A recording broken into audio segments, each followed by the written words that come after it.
Hi friends, welcome to our channel English Gururaj YouTube channel.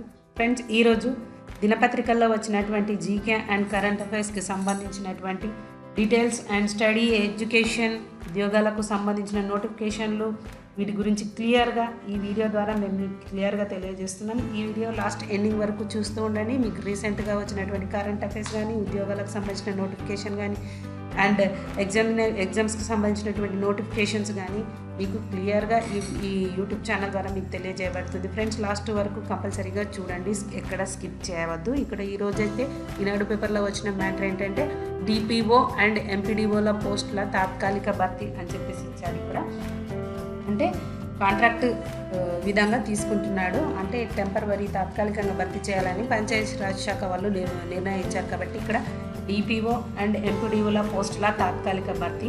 రాష్ట్రంలో ఖాళీగా ఉన్నటువంటి జిల్లా పంచాయతీ అధికారులు డిపిఓలు, మండల పరిషత్ అభివృద్ధి అధికారి ఎంపీడీఓలు పోస్టులకు కింది స్థాయి అధికారులతో తాత్కాలికంగా భర్తీ చేయాలని పంచాయతీరాజ్ శాఖ నిర్ణయించింది. స్థానిక సంస్థల ఎన్నికల దృష్ట్యా రాష్ట్ర ఎన్నికల సంఘం ఆదేశాల మేరకు డివిజనల్ స్థాయి మరియు పంచాయతీ అధికారి డిఎల్ అండ్ డిపిఓలను మండల పంచాయతీ అధికారులు ఎంపీఓలు, సూపరింటెండెంట్లను ఎంపీడీఓలుగా నియమించే ప్రక్రియను ఇక్కడ చేపట్టిందండి. దీనికి సంబంధించినటువంటి మ్యాటర్ అండి. డిపిఓ ఎంపీడీఓల పోస్టులు తాత్కాలికంగా భర్తీ చేస్తున్నారు. ఇక్కడ వచ్చేసి నెక్స్ట్ ఇన్ఫర్మేషన్ వచ్చేసి పీజీ ఈసెట్ షెడ్యూల్ వాయిదా అని చెప్పేసి ఇచ్చాడు. ఇక్కడ పీజీ ఈసెట్ షెడ్యూల్ వాయిదా వేశారు, ఎందుకంటే వర్షాలు వరదల కారణంగా చాలా డిస్టర్బెన్స్ వచ్చింది కాబట్టి ఎగ్జామ్స్ అనేవి పోస్ట్ పోన్ చేశారు. 4 నుంచి వెబ్ ఆప్షన్లకు అవకాశం ఇచ్చారు. వర్షాలు వరదల కారణంగా పీజీ ఇంజనీరింగ్ సెట్ ప్రవేశాల కౌన్సిలింగ్ షెడ్యూల్ మారింది. ముందుగా ప్రకటించినటువంటి కాలపట్టిక ప్రకారం ఈ నెల 2 నుంచి వెబ్ ఆప్షన్లు నమోదు ప్రారంభం కావాల్సింది ఉండగా దాన్ని 4వ తేదీకి వాయిదా వేశారు. ఖమ్మం జిల్లాలో వరద పరిస్థితి అంచనా వేసిన తర్వాత ఉన్నత విద్యామండలి చైర్మన్ ఆచార్య ఆర్ లింబాద్రి విద్యార్థులను ఇబ్బందులు తలెత్తే అవకాశం ఉందని పీజీ ఈసెట్ను కొద్ది రోజులుగా వాయిదా వేయాలని ప్రవేశాల కన్వీనర్ ఆచార్య పి రమేష్ బాబు సోమవారం ఉదయం ఆదేశించారు. ఇక్కడ క్లియర్గా ఇచ్చారు చూడండి.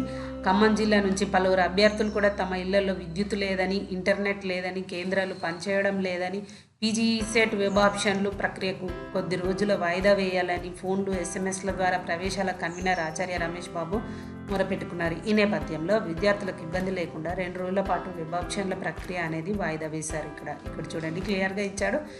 వెబ్ ఆప్షన్ల ప్రక్రియ అనేది 2 రోజులు వాయిదా వేశారు. ఈ మేరకు అభ్యర్థులు 4, 5 తేదీల్లో వెబ్ ఆప్షన్లు నమోదు చేసుకోవచ్చు. 6న వాటిల్లో సవరణలు చేసుకోవడానికి అవకాశం కల్పిస్తామని చెప్పారు. ఈ నెల 9న తొలి విడుదల సీట్లను కేటాయిస్తారు. నెక్స్ట్ 5,363 మందికి ఎల్ఎల్బి సీట్ల కేటాయింపు అని చెప్పేసి ఇచ్చాడండి. ఇక్కడ ఏంటంటే లాసెట్ తొలి విడత కౌన్సిలింగ్లో ఎల్ఎల్బి సీట్లను అధికారులు సోమవారం కేటాయించారు. కన్వీనర్ కోట కింద 3 ఏళ్ళు 5 ఏళ్ల ఎల్ఎల్బి సీట్లు 6,000 ఉండగా వాటి కోసం 14,000 మంది వెబ్ ఆప్షన్లు నమోదు చేసుకొని 14,000 మంది పోటీ పడ్డారండి.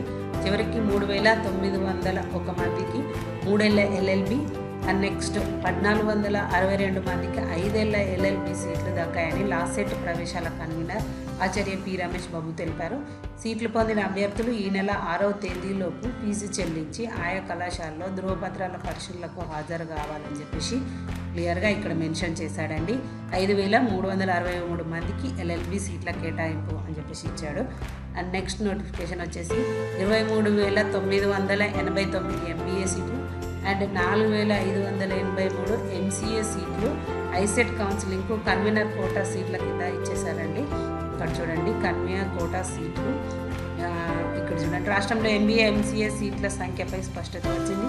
రాష్ట్ర వ్యాప్తంగా 26 ఎంబీఏ కాలేజీలు, టోటల్గా ఎంబీఏ కాలేజీలు 26 అండి. కళాశాల మొత్తం 33,000 సీట్లు ఉండగా అందులో కన్వీనర్ కోటా కింద 23 సీట్లు ఉన్నాయి. ఇక 65 ఎంసీఏ కళాశాలలో 6,000 సీట్లు ఉండగా కన్వీనర్ కోటా కింద 4,000 సీట్లు ఉన్నాయి. కన్వీనర్ కోటా సీట్లను కౌన్సిలింగ్ ద్వారా భర్తీ చేస్తారు. ఈ నెల 1వ తేదీ నుంచి ఐసెట్ కౌన్సిలింగ్ అనేటువంటి ప్రారంభం కాగా సోమవారం నాటికి 10,000 మంది ప్రాసెసింగ్ ఫీజు చెల్లించి ధృవపత్రాల పరిశీలనకు స్లాట్లు బుక్ చేసుకున్నట్లు ప్రవేశాల కమిటీ కన్వీనర్ దేవసేన గారు తెలిపారు.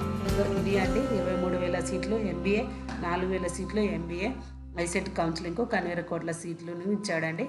నెక్స్ట్ ఇక్కడ వచ్చేసి స్మితా సబర్వాల్, ఆమెకు భావ ప్రకటన స్వేచ్ఛ ఉందని హైకోర్టు ఈరోజు ఉత్తర్వులు ఇచ్చారండి. స్మితా సబర్వాల్ వ్యాఖ్యలపై పిటిషన్ ప్రాథమిక దశలోనే కొట్టివేయబడిందంట ఈరోజు హైకోర్టులో. ఎందుకంటే ఇది అసలు ఏంది ఈ మ్యాటర్ అంటే దివ్యాంగులకు రిజిస్ట్రేషన్లపై ఇక్కడ ఇచ్చాడు క్లియర్గా చూడండి. దివ్యాంగులకు రిజర్వేషన్లపై వ్యాఖ్యలు చేసిన ఐఏఎస్ అధికారి స్మితా సబర్వాల్పై చర్యలు తీసుకోవాలంటూ దాఖలైనటువంటి ప్రజా ప్రయోజన వాద్యాలు ప్రాథమిక దశలోనే హైకోర్టు కొట్టివేసింది. స్మితా సబర్వాల్ వ్యాఖ్యల పట్ల ఎవరి హక్కులకు భంగం కలగలేదని, ఎవరూ నష్టపోలేదని, వ్యక్తిగత అభిప్రాయాలు వ్యక్తం చేసే భావ ప్రకటన స్వేచ్ఛ హక్కు ఆమెకు ఉందని వ్యాఖ్యానించారు. హైకోర్టు వాళ్ళు చెప్పారంటే ఇవేమీ ప్రభుత్వ విధి విధానాలకు వ్యతిరేకంగా చేసిన వ్యాఖ్యలు కాదని, దీనిపై ఎలాంటి ఉత్తర్వులు ఇవ్వలేమని పేర్కొంది.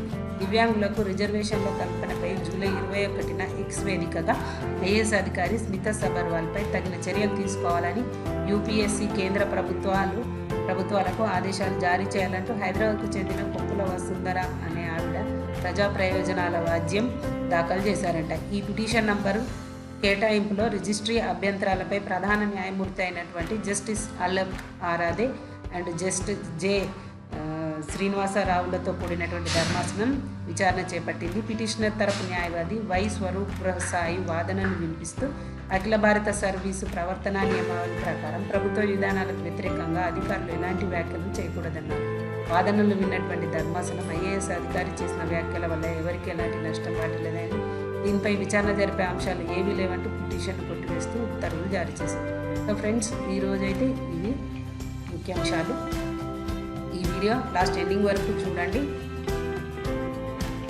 Thank you so much everyone.